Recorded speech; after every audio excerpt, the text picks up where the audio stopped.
All right, so anyway, I'm just going to get on with it. First off, I want to thank all of those who have subscribed to my YouTube channel. The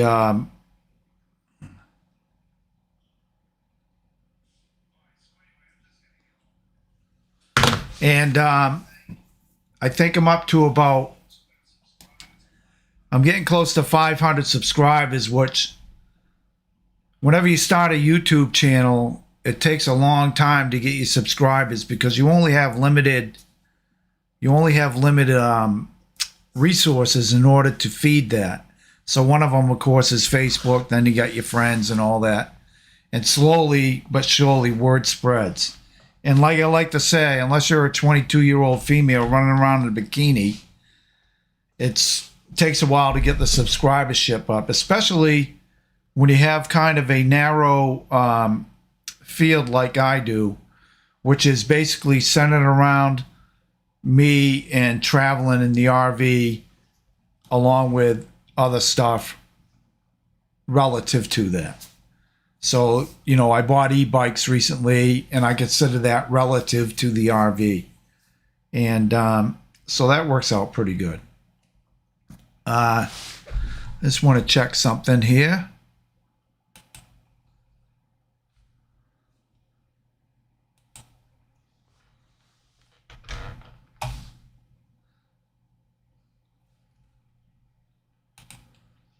So at any rate, what happened is I had a little bit of a failure because I'm not used to using this software. And this software works with YouTube. So this software is called OBS, and it works with YouTube, but initially it's hard to figure out which one I'm supposed to use, whether it's YouTube or the OBS software. So that's where we are on that. So thank you everybody for subscribing to the channel.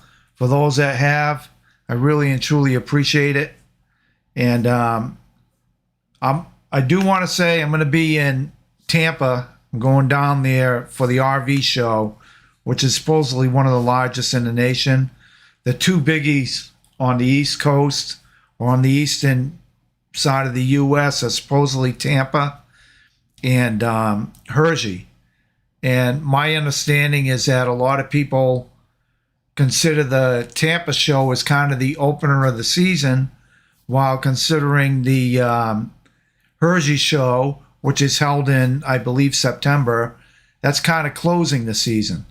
Now, the difference between these shows, they have a show in Boston, and the Boston show, which is occurring next month. Hey, Johnny Mo. What is this now? Hold on one sec. Could try promotion through TikTok Shorts. It's a younger mod. Thank you, John. I haven't got a TikTok. I don't have a TikTok account yet. Maybe I'll pursue that in the future here. So at any rate, the Boston show, what they do is there's a lot of dealers from the New England area. So what you'll find at the Boston show is Cold Springs RV dealer will be there with a few of their rigs, and then there'll also be Gander and Campers Inn and Campers World, and these are all dealerships up in this area. But what you'll find in Tampa and in Hershey is that's where the manufacturers go.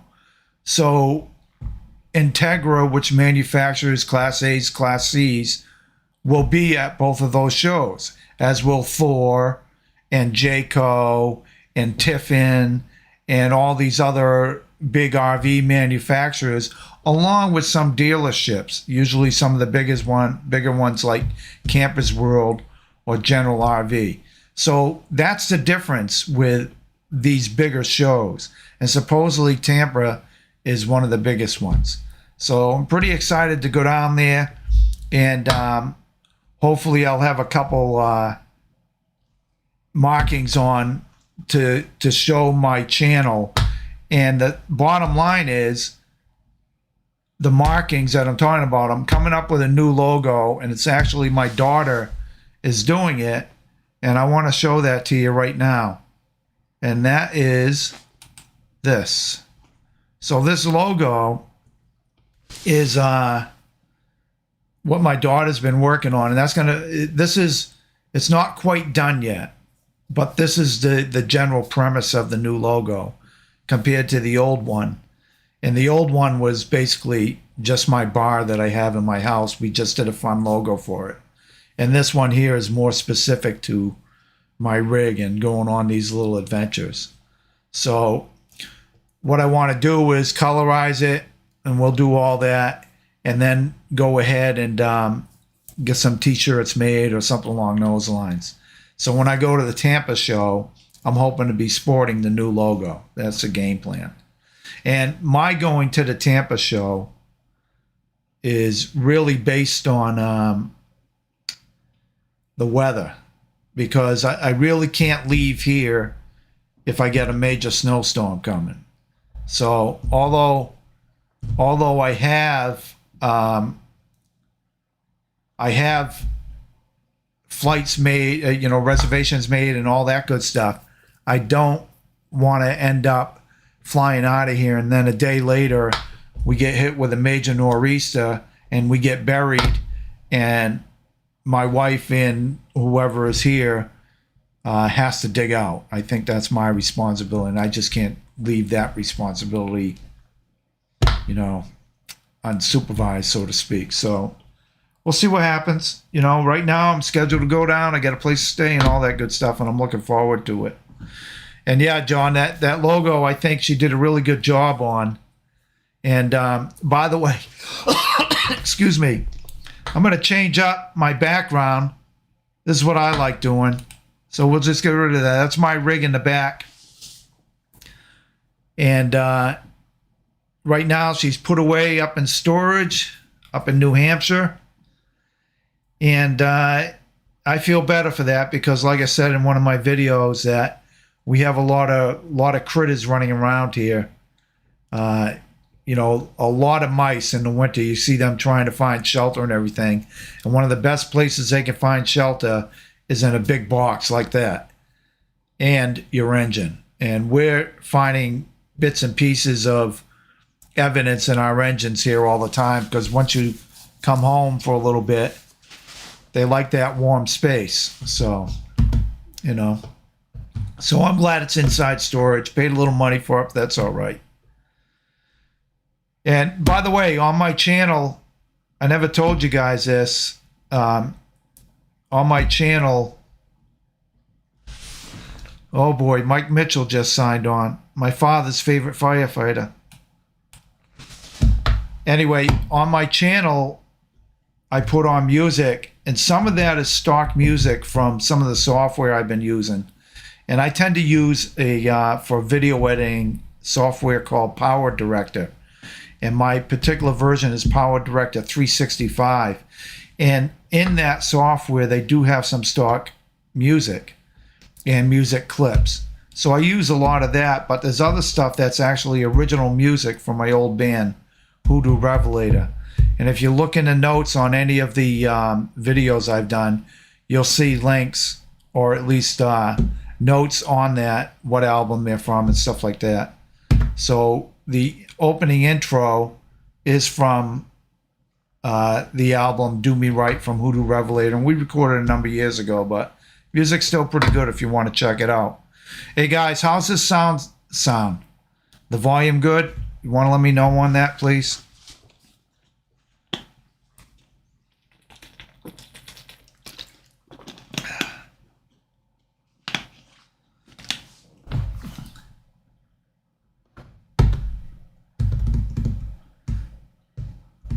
Mike Mitchell, you still there? If you want to let me know if that sound, the volume on the vocal is good.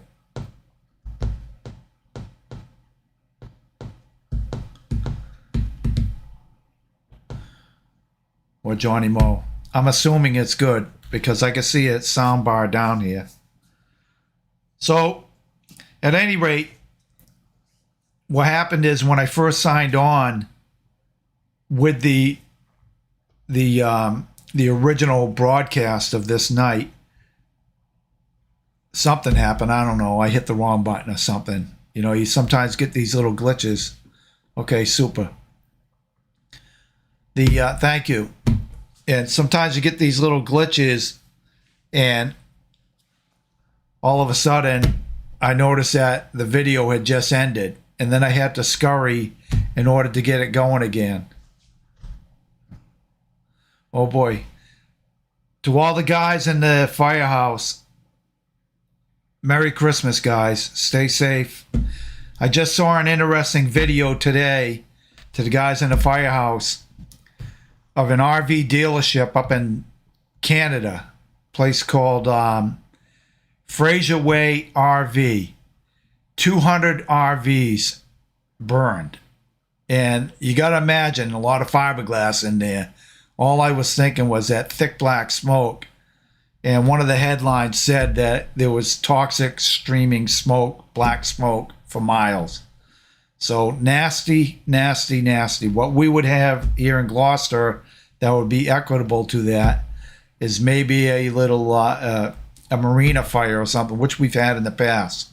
But I can't imagine trying to fight a fire with 200 RVs burning, with all that plastic and toxic fumes coming off those. Just nasty. And it's a pretty impressive. If anybody cares to, look up Fraser Way, Fraser Way RV in Canada, and you'll see it. Somebody took drone footage of it, and it just happened the other day. Pretty impressive, you know. But I want to wish all the guys in the firehouse Merry Christmas. They probably got me up on a big screen, and it's probably the biggest head they've ever seen, other than Steve Aiello at Fenway Park. I got to throw that out there. So it's a great fire station, really good group of guys down there. And so I wish them all a Merry Christmas, safe, and a happy holidays. So, and a Happy New Year, by the way. So I plan to get my rig out. Before I get into that, talking about those e-bikes for a second. The e-bikes, I'll tell you, for $954, you're not going to find a better deal than that. If anybody's interested in the e-bikes. And the e-bikes aren't strictly, they're not strictly a electric bike. You can still pedal them like a regular 10-speed. This particular e-bike that I bought, Electric E-Bikes XP 2.0, it has 7 gears on it. So you can pedal it around just like a regular 10-speed, or in this case, a 7-speed bike. But then if you want to add a little bit of help to it, you hit the pedal assist, of which it has 1 through 5. And on the first pedal assist, you get a little help with your pedaling, so it decreases the resistance. Like if you're in 7th gear and you're headed toward a hill, it gets a little tough. So you add pedal assist 1 and you get a little help. Then if you put on pedal assist 2, you get a lot more help. And then when you put on pedal assist 3, you just cruise up that hill. You barely have to pedal. Or you can just throw the throttle up. You hit the throttle just like on a motorcycle, and that bike just takes off. And these bikes, usually if anybody looks around, you'll find e-bikes, they go for anywhere between, we'll say, $1,300 to $4,000. And these bikes for $954 during their Black Friday special, which is still going on, you get a really good deal. And nobody's paying me to promote this. I'm just giving my 2 cents on it. I think they're great bikes. And I got them so I could put them on the back of my rig and use it for transportation wherever I go.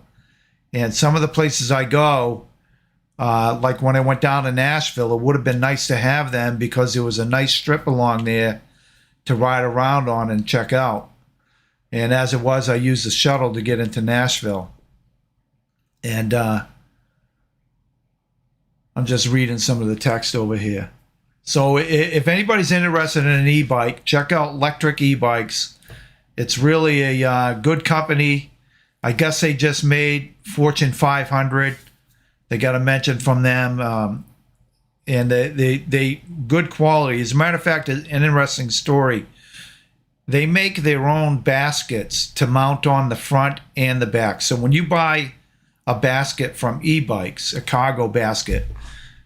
They send you two, one for the front and one for the rear. So really what you can do is you can put one on the front of one bike if you have two, and one on the rear of the other bike. Well, right now there's a backlog on the baskets. And the reason for that is because they have the baskets made in China. And China sent them some baskets, and e-bike or electric e-bike sent the baskets back saying they were inferior quality.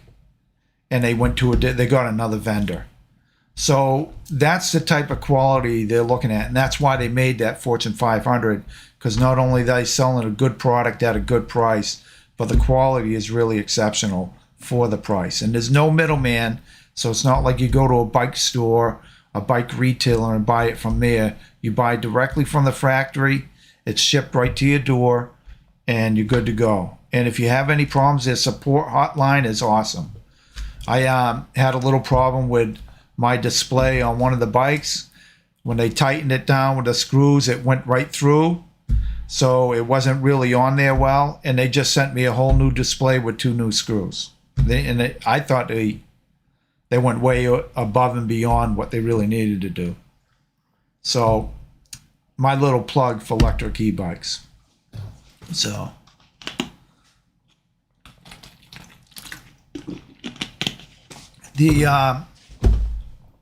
as far as traveling, what I want to do is in the spring, once I get my rig out of storage, is I want to head back down toward Nashville and cut across and keep going south down toward Baton Rouge. And from there, I want to head over to head further west and do kind of a southern to north loop. So head west out toward Texas, and then cut up north and cut across the states, and maybe visit some friends on the way back. So that's where we are. That's my plans. So what do we got here? How do the bikes? Johnny Moe, as far as I know, those bikes, they're not mountain bikes, right? But they have shock absorbency in the seat and shock absorbency in the front forks. And the tires are 3-inch tires, and they're not the heaviest duty, but my understanding, going down, dirt roads and stuff like that, you're fine. But if you're doing serious mountain biking, then that's when you want to stick to serious mountain bikes.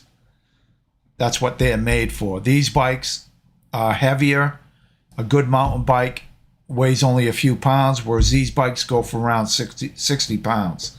So that would be really tough to be cruising around up in on really rocky paths. The other thing is that I think the front, I want to call it the sprocket, the front sprocket sits a little bit low for what would be considered mountain biking.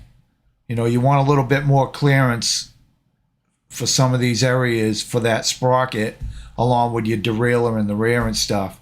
So I think for that, it wouldn't be as good. But for good, for decent transportation, going up some, walking paths and stuff like that, I would trust it wholeheartedly. So that's my take on that. And I haven't had a whole lot of time to really sample these bikes because of the weather we've been getting, and I've been pretty busy. But I really want to take it for a ride, up some of the paths. Certainly in like where we live, Ravenswood Park, it would be no problem up there riding around on the dirt roads. Although I'm not sure if they allow electric bikes in areas like that. Some places do, some places don't. There's a lot of weird rules around electric bikes right now.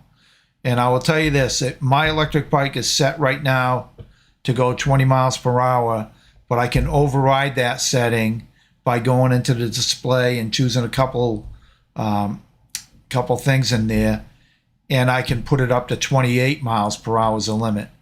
And I also saw where another individual put it up so it was 32 mile per hour limit. But when you're on a bicycle, 20 miles per hour or 28 miles per hour is plenty. The thing is that these bikes are categorized in, I believe it's class 1, 2, and 3. And a class 2 bike can only go up to 20 miles per hour, whereas a class 3 tops out at about 28. So once you put it up to over 20 miles per hour, then you're in a class 3. And there's a whole bunch of new different rules. There's a whole bunch of different, hi Doris. There's a whole bunch of different rules for a class 3 bike. And Massachusetts, my understanding, really doesn't like class 3 bikes. I'm not sure the specifics on that because I don't really plan on using 28, especially if you're in the woods or something like that. So that's, something you can research. But they're good bikes for the money, I'll guarantee it. I'll guarantee it. And like I said, their support is outstanding. And usually, try finding an electric bike, a good electric bike, under $1,000. So Doris just signed on here. Hi, Doris. I had a little glitch in my initial setup here. So I had to reconfigure, adapt, and overcome, so to speak, and got it working fine. But I don't know what happened there. It is what it is, and here I am. So, and Merry Christmas, Doris.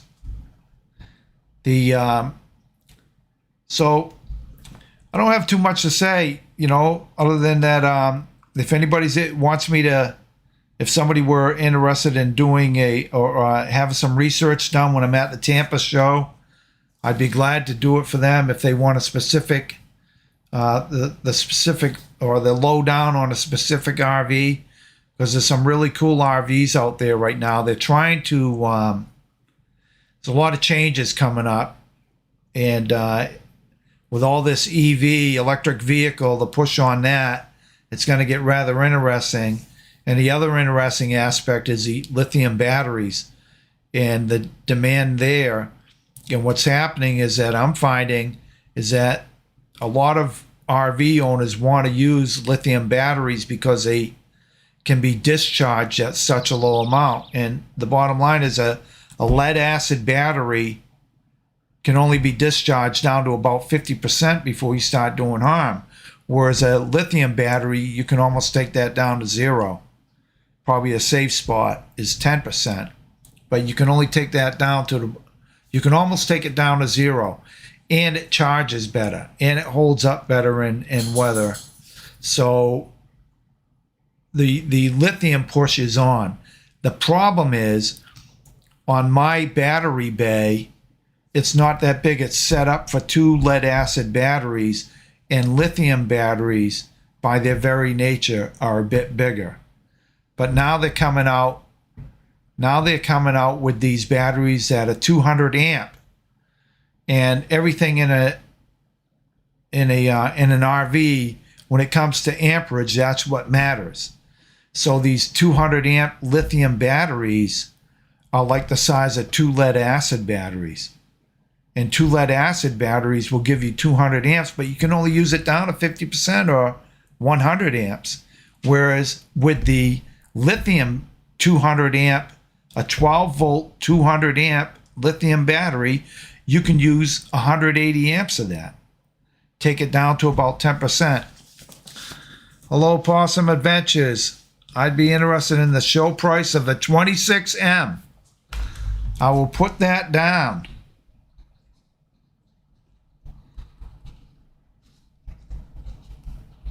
Yeah, it'll be interesting. I think last year, some of the show prices were changing daily, and maybe like some of them would have a morning price and an afternoon price. And it was interesting, where somebody actually walked up to one of the rigs and lifted up the show price that they had posted on it, and there was another price underneath that and another price underneath that. They weren't even bothering taking off the other prices. That was pretty crazy, I thought. And bear in mind that what he's asking is he's talking about the Odyssey 26M. And the 26M, I was actually looking at the 26D when I purchased the 24B. And the difference with a 26D and a 26M is the M has a Murphy bed. So you can flip the Murphy bed up and you have a couch sitting there. And, it's a nice rig. When they came out with that, I thought that was pretty cool. Any space behind your batteries, Mike? Not on mine. My batteries are under my step as I go into the house itself. So I just have they're under the step, and it's in a space welded frame of metal that you set it in. It's more of a frame than it is a real space. Right. So Doris Matthews is confirming exactly what I just said about the prices on the rigs, where they had prices under the prices. And you know what? Here's the thing. This is what I was told. You got to watch out for show prices, because sometimes they will, excuse me, sometimes they will add in the destination fees and all this stuff that normally they wouldn't. So if you bought your RV from, we'll say, just for example, Lazy Days RV dealership, their destination fee is just a fee to get it from Indiana to, we'll say, Florida. And it, like mine, was about $1,000, which they got to pay somebody to drive those things, because they're not putting them on a transport. Somebody's actually hooking up a Jeep or something to the rear end of it, and they're driving it to the destination so you can pick it up. So I get that. But what happens is some of these RV dealers, they're adding on prices because they're bringing the RV to those shows. So they're adding on even more. And you're not seeing it. They may hide it. So you got to be careful of that stuff too. And me personally, I think Matt's RV reviews, he's a good guy to go through. And if you watch his videos, you can learn a lot. For instance, I watched a video just recently, and during the review, you could clearly see the asking price on the windshield. But when he gave the price, he gave the MSRP, and it was, we'll say, $120,000. But on the windshield, you could clearly see it said something to like $79,999 or something, like 80 grand. And that was the asking price on the windshield versus the manufacturer's suggested retail price. So you watch Matt's reviews, and right now he can't really talk about the true sale price for whatever reason. They're chalking it up to COVID. But the price, if you watch the video, sometimes you see the price on the windshield. And the other thing is that I'm really not happy with regarding pricing. And this is one of the things, like asking about the price at the show, is that you can get into a contract, and let's say you go ahead and put down 10% on a $125,000 rig, and you agree to the price of, we'll say, $100,000, and you put down 10%, and you're supposedly locked in. You're supposed to be locked in on that price, just like a car dealership. And then about 3 months later, because of the slowdown in the production, you get a call, oh, it's going to be more. And now you're sitting there, wait a minute, I'm budgeted for only 100 grand. I can't afford another 10 grand.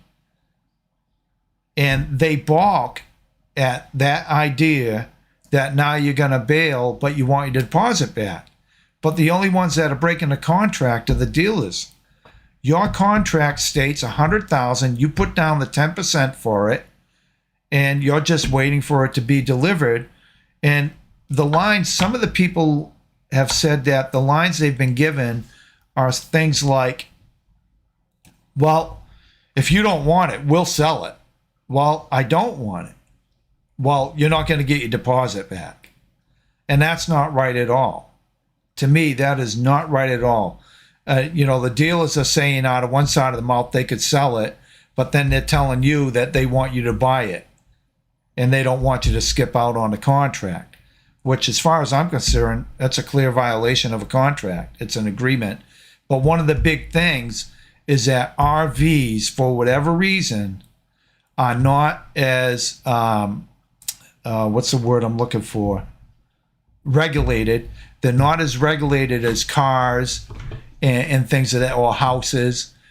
For whatever reason, the RV industry kind of slips through the cracks a little bit.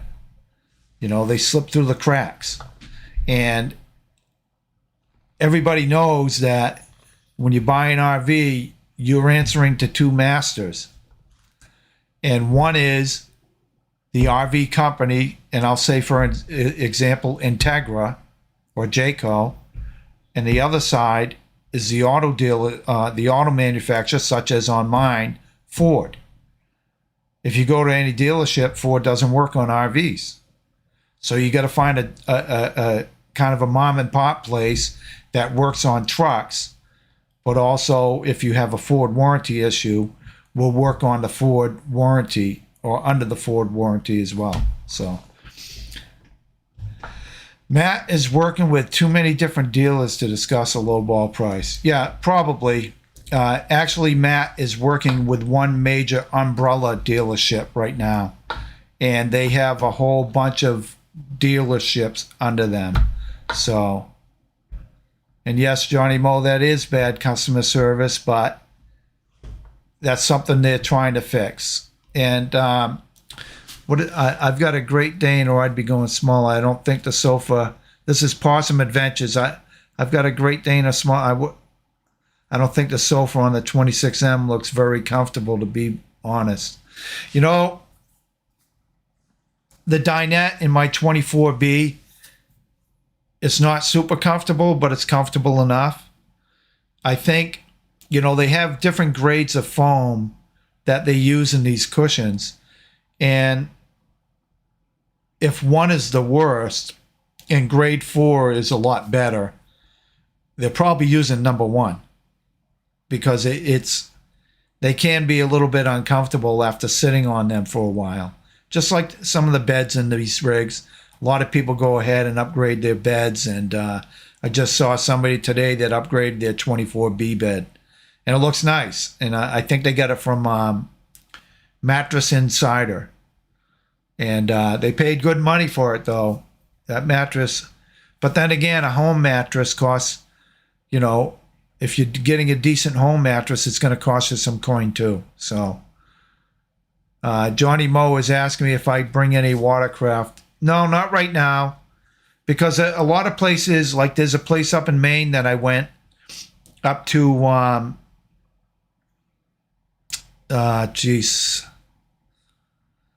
trying to think of the campsite, but I went up there and they were right on a river, and they had all kinds of kayaks and watercraft that you could rent, you know, inner tubes where they take you way upriver so you could float down. Yeah, Miguel. Hi, Miguel. Karate. Is that how you say that? Karate. I like the dinette and the 26M. Yeah, you know, I'm trying to remember what it looks like. Is it a U shape? I can't remember. Is that a U-shaped dinette? That's one of the reasons. I'll tell you this. I was looking at the 26D, and I've talked about this in my video before. And I really liked the 26D. I liked the fact it had a dinette and a couch. And the bed was a decent size. The shower looked good. And, you know, it just seemed like a good size. Hello. And it seemed like a good size rig. And then what happened is my wife and I were looking at a video on a 24B. It is U-shaped. Yeah, I like the U-shape as well, Miguel. I think it's way better. I will tell you this, if you haven't sat at the U-shaped dinette, you're probably good for 3 people sitting there, because even though you have plenty of seating, it's underneath the table where it gets a little tight with the knees and stuff. But it turns into a decent bed, because I had a friend sleep on it. So back to what I was saying, when I looked at the 26D, I was really liking it for all the obvious reasons. But then my wife pointed out to me, look at all the wardrobe space you get in a 24B. And look what you don't get in the 26D. And this is a totally to each their own type of scenario. And I did. And then I realized, geez, you know what? I'll go without a couch in order to have all of the wardrobe space. And it's worked out nice. I find I have plenty of space in there. There's times where I wish I had a couch, especially when I was traveling with my buddy and his kid. Would have been nice to have a little bit more room. But we're still fine because we're outside most of the time. And, you know, and like I said, it's to each their own. Everybody is trying to get as much as they want. And even doing that, you make sacrifices because you're not going to get everything you'd like. For instance, you may get a nice dinette, you may get a nice bed, you may get a nice couch, sofa, maybe reclining theater seats. And then you walk in the shower and it's really tight. So, or you may not get as much counter space that you would have liked more in your kitchen. You know, little things can make a big difference in how you look at these rigs. But if you're researching them, watch the video over and over and pay attention, because one of the other things is when you take the Odyssey line, the 24B has a cargo carrying capacity of, I don't know, I'm going to say 2,400 pounds, 2,600 pounds. When you get up to like the 31s,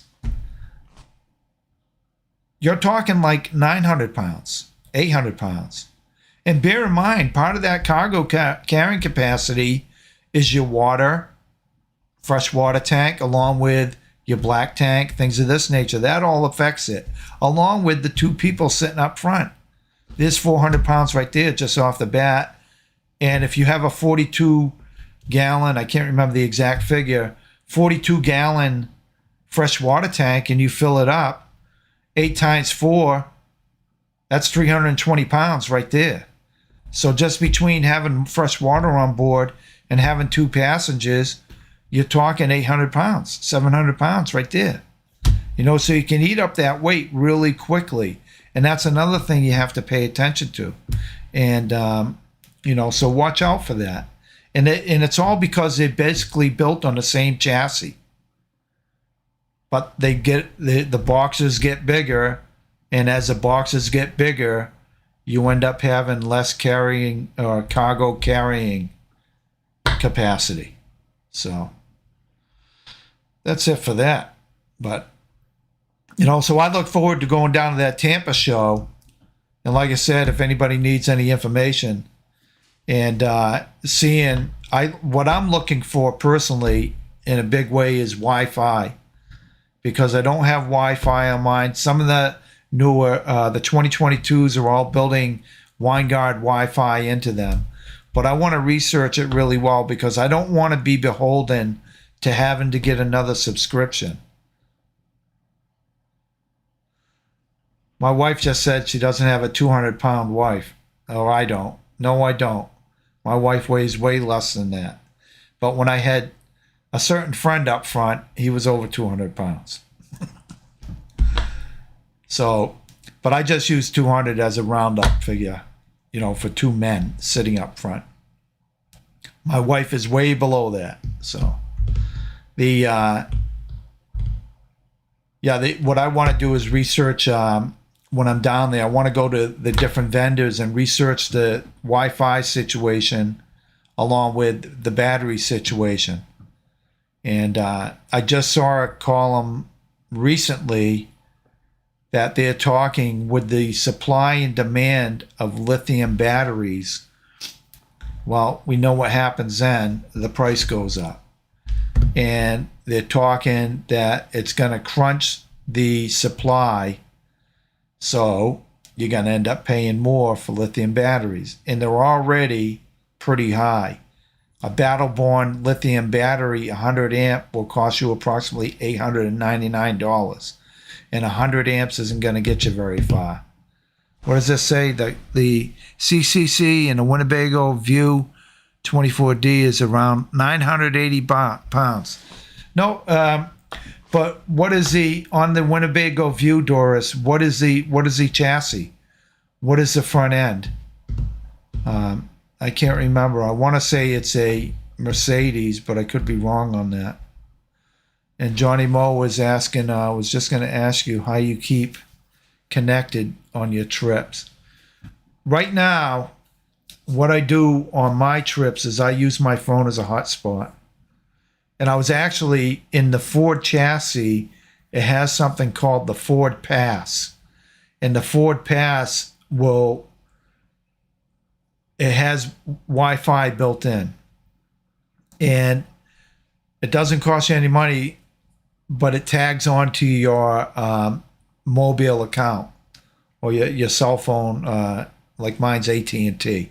So it tags onto that. And I just had it discontinued for the winter. And plus I was having, like, my son was with me and he couldn't log into it while we were driving. Okay, so Doris, back to you. Yeah, that Ford Sprinter, it's a nice chassis, but it doesn't have the guts that the E450 does. So that's why you get that, but that's a nice chassis. It's a smaller rig, you know. Hi, Tabitha. What is that? VOYFYI. I'm not sure what that means, so if you can explain that. But yeah, that Mercedes Sprinter, obviously it's a great chassis, but this Ford E450 is like a small tank. And that's why it has some get up and go. And if you notice, there are rigs out there that have an E350. So with that, you're going to have less CCC, cargo carrying capacity. So, but I'm happy with mine because I'll tell you, I drove that sucker up through the mountains and stuff, down in the Poconos, through the Smokies, and it was great. It did not fail me. And then there were some declines. That's another thing you got to watch out for. We always think about going up a hill. You're coming down a hill in one of these rigs. You got to be real careful. What do we have, Miguel? The View's tow capacity is low as well. Right, 3,500 pounds. Yeah, the Mercedes chassis is a 3,500 pound towing capacity, and the Odyssey is a 7,500. Exactly. You know, so it's a smaller chassis, and you know, smaller chassis is going to have a smaller engine. But yes, so we'll get to the nuts and bolts right here, Doris. The mileage on mine averages about 10 miles per hour, give or take. Sometimes I get a little more, and if I'm heavy on a pedal, I get a little less. And, you know, that seems to be about the industry average, unless you have maybe the Mercedes Sprinter, and you might get 12 or 13 maybe. I'm not sure if you want to tell me. And Tabitha, I see it says VOI, voice over internet, I guess, FYI. I don't know what we're saying here, so if you care to expound, what is the word? So anyway, when I get down to Tampa, I'm very interested in seeing what the battery technology is looking like, because right now I'm just using for my house battery the one it came with, and it only came with one. Okay, Johnny Moe, Merry Christmas, take care, thanks for checking in. Pop up to the Adirondacks region in your travels. I fully intend to. And okay, you want to welcome me with some craft beers. Don't twist my arm. Have a happy holidays and all the best. So it'll be, I want to see what the cellular or Wi-Fi technology is looking like, because I'd love to get some type of Wi-Fi set up that will tap into the AT&T that I'm already on. And I want to go out when I'm at the RV show. I want to research that along with the batteries, and I'd be very interested in that as well. Plus, I like seeing what what the upgrades are on the new RVs. You know, because if you look at an RV that was 5 years ago, they don't have any USB ports like they do now, and there's a lot of things they're adding in. And I think Matt's RV reviews, because of the nature of what he does with the stating his likes and dislikes, some of these RV manufacturers are actually listening to him and paying attention to the people's comments, and they're changing things on their RVs. And it may be something as simple as having a porcelain toilet as opposed to a plastic one, or it may be that the step that is in the bedroom area, where sometimes they have like a 4-inch step, needs to go, and they eliminate it. And I've actually seen results such as that. So it's pretty cool, you know. And so it's always good to see all these great things that they're trying to do to make it better. Because I think, let me see, Miguel, yeah, but on diesel you'll have more miles per gallon, but more maintenance costs, oil changes, and DEF and diesel costs. You know, it used to be, I talked to a lot of diesel pushers, and obviously they're a bigger rig, but they tell me they're only getting 10 miles per hour or 10 miles per gallon. Whenever I talk to anybody about miles per gallon, the number that always pops up is 10. It always pops up. What used to be great with diesel was when it was cheaper than gas. It was always cheaper than gas. And then all of a sudden, the cost of diesel went above gas. So now gas is actually cheaper than diesel. But then you get, let's just forget about the cost of the fuel itself. Like you said, you got to buy the Blue Def, and I don't know what that's going for, but you got to buy it by the gallons and have it with you, and some of this maintenance. The nice thing about a diesel engine, the sucker will run forever. You know, I think when it comes down to it, you're more apt to have a long-term problem further down the road. Hi, Norm, how you doing? You're more apt to have a long-term problem with a gas engine than you are diesels. I know I have a tractor here, and I go out and start it up. It starts up every time like nothing, and it can sit there for 2 months, and I'll walk out and start it up, and it's great. Yeah, thank you, Norm. Happy holidays to you, and I'll be seeing you soon, because I'll be shopping up in your area again.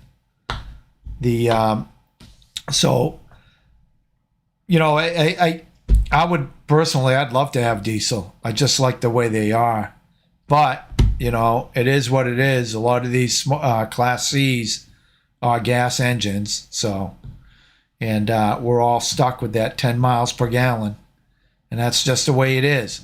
And I'll tell you, I'm dreading, even though I think emissions control and all that is a good thing, I'm kind of dreading. I'm dreading all this talk about EV by such and such a year, and it kind of leaves a lot of us people with RVs hanging. You know, so it's going to get pretty exciting here. The problem is, right now, I just read an article about somebody who took a truck, an electric truck, and drove it cross country, towing a tow platform with a car on it. Their charge was only good for 100 miles, so they could only go 100 miles at a time.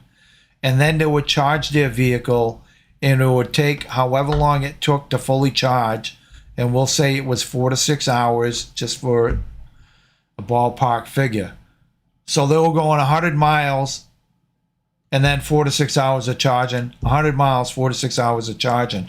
And bear in mind, not everybody has a charging platform for an electric vehicle.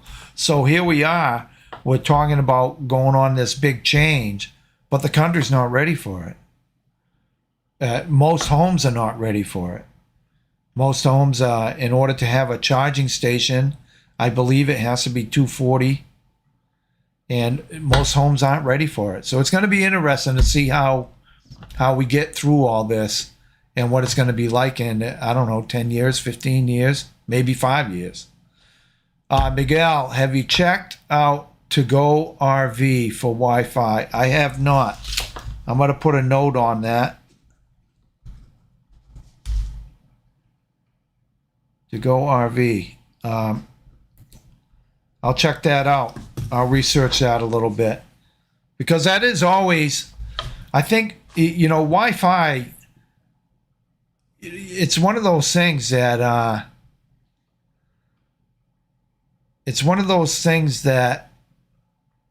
you don't think you need it until you don't have it. And it's kind of like oxygen, you take it for granted. And we live in a time now where we're all connected.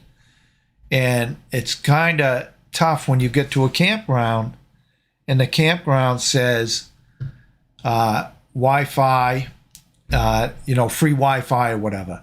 But then you log in and everybody and their brother's logged in, and it's so slow, it's excruciating. So I don't want to be attached to that or prisoner to that. I want to be independent of all of that. And if I have to use a campground Wi-Fi, so be it. But if I can avoid it, that would be great. Doris, 100 miles is not far. No, it is not. 100 miles, for me, we'll say 60 miles per hour, it's, hour and a half of driving. That's it. And that was it was a good test because, people like to throw out, we'll go EV. Well, it isn't as easy as that. It isn't as easy as that. And what are they going to do with the big, the big 18-wheelers and stuff? What is the standard Wi-Fi in my Integra? There is no standard Wi-Fi in my Integra. My Integra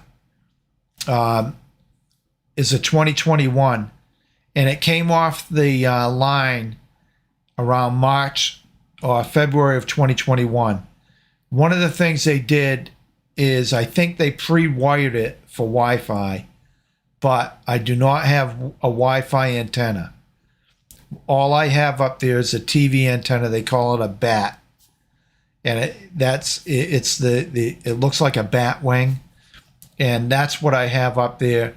And when I want to use a TV antenna, I go into the cabinet and I press the button. It illuminates green, and it tells me that my antenna is activated. Now I can pick up signals.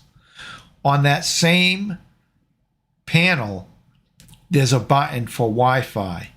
And if I press it, it illuminates. And I've talked to Integra, and though I don't have a Wi-Fi antenna on the roof, they believe that it may be pre-wired for Wi-Fi. It was one of those things where I think the guys were putting my rig together, and then one guy said, oh no, this isn't the model with Wi-Fi. That's coming up in a couple weeks. Or they had already transitioned to the Wi-Fi panel, and that's what they were using. But I don't have Wi-Fi in mine, other than with the Ford chassis, which all Ford E450s from a certain year forward, I'm going to call it out and say 2020, 2021 forward, have something called Ford Pass. And you can activate that.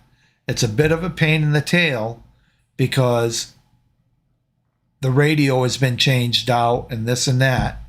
But you can activate it, and then your chassis has Wi-Fi. And that chassis goes, the chassis Wi-Fi goes through your carrier on your cell phone. So you can have Wi-Fi through your chassis, but the kicker is, once you shut down the chassis, you don't have Wi-Fi. And in order to have the Wi-Fi in the chassis, you'd have to put the key in accessory, the accessory position, and then you could have it going. But I am not going to take the chance of wearing down my battery in the middle of nowhere. It's not going to happen. But going down the road, it was great. I always had Wi-Fi going down the road only because I had activated my Ford Pass. As far as the chassis, I do not, or as far as the house, I don't have Wi-Fi in there. But I use my phone as a hotspot. So I haven't had any real problems yet. And what I like to do,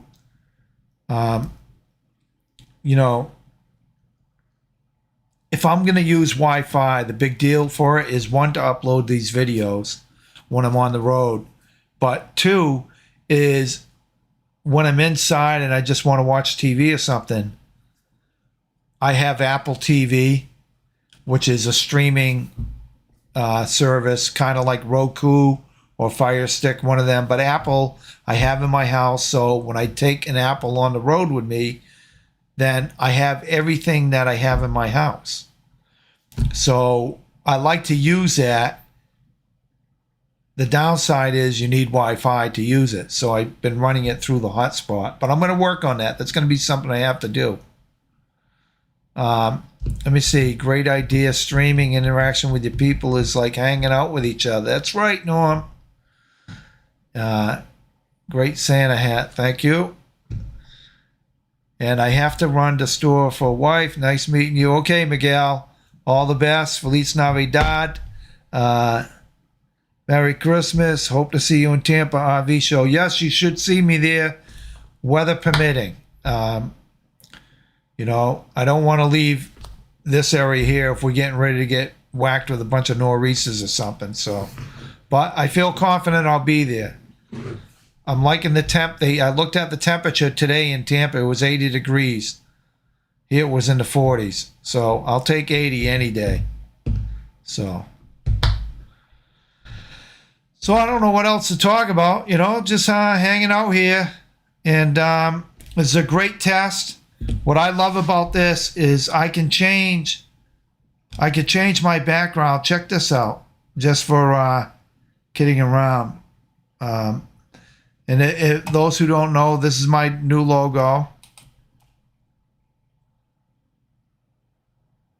It's not quite done yet. And let's see. This is pretty nice. Little background from Tombstone. Right? Pretty cool. That was my trip down to Tombstone. This is a local memorial. If you can see that.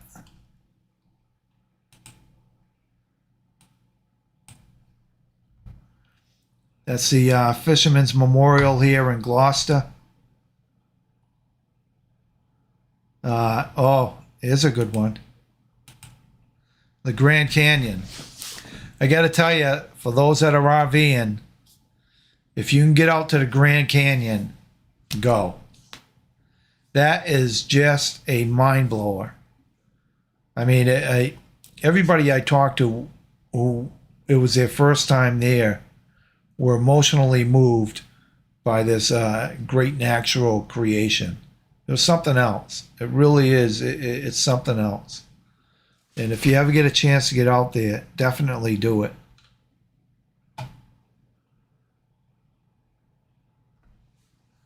Going to Spring Hill, Florida in January, February. 40 minutes it will be at the... Very good. Look me up, Doris. I'll be there. Or I should be there, like I've said. I've never been to a big RV show like that. I've gone to the Boston one. I had just got back home when the Hershey one happened out in September. And I tried to get a campsite, but there was nothing available. So I just said the heck with it. I'll make it. So next year, what I plan to do is when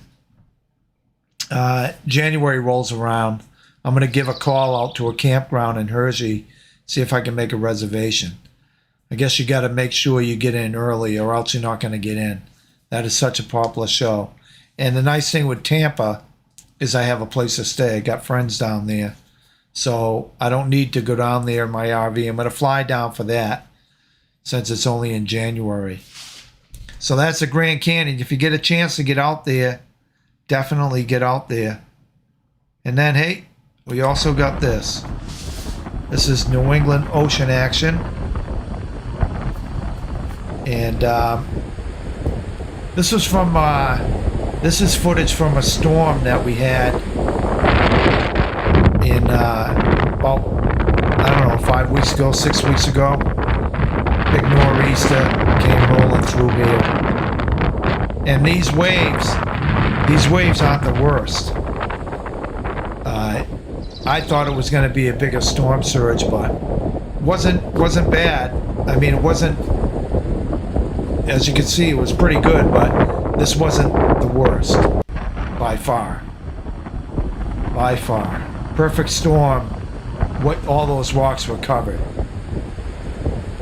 All those rocks were covered and the water was going up over the road. It took out a lot of the road. So this is just me having fun with the green screen right now.